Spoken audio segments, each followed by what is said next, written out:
Mayong hapon, Mindanao. Ako si Sara Hilomen Velasco. Nagpaymangno ang kabumberuhan kalabot fire safety karong nagkadaghan ang kaso sa sunog sa Davao City. Ano report ni John D. Esteban. Kamatikdang sa Gunson ang sunog sa Davao City. Sagad niini, sunog sa residential areas. Sumala sa Davao City Fire District, 29 na ang natalang sunog sa syudad as of February 19 karong tuiga. Muapas na matud pa sa 112 fire incidents sa Enero o Pebrero sa 2024.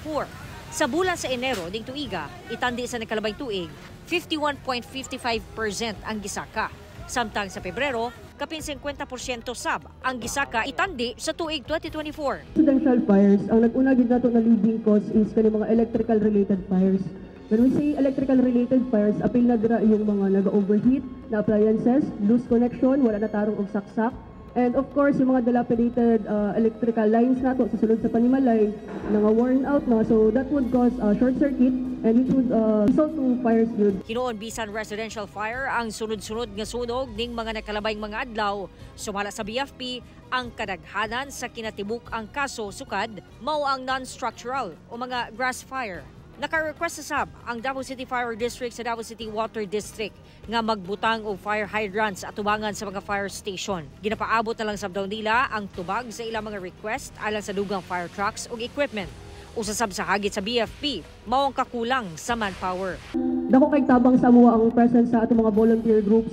So in case nga na mga fire incidents, isagid na sila sa maka-augment sa mua dahil sa mga lack of manpower sa BFP. So isa sa force multiplier nato isa nga to mga fire volunteer groups. Samtang mihatag sab og pahayag ang Davao City Fire District kalabot sa nahitabo nga panaglalis sa usa ka fire volunteer ug miyembro sa Urban Search and Rescue Team sa Central 911 samtang nagpadayon ang sunog nga nagkatag sa social media. Then during fire operation, height of emotion, hindi na po sila nagkaintindihan, so there was a miscommunication and then kaya po nangyari yon.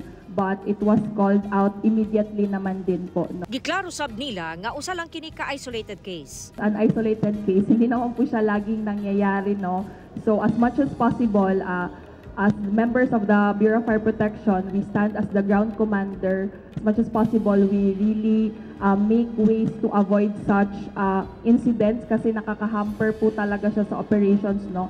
Kauban, si Bebot Kahes sa camera. John D.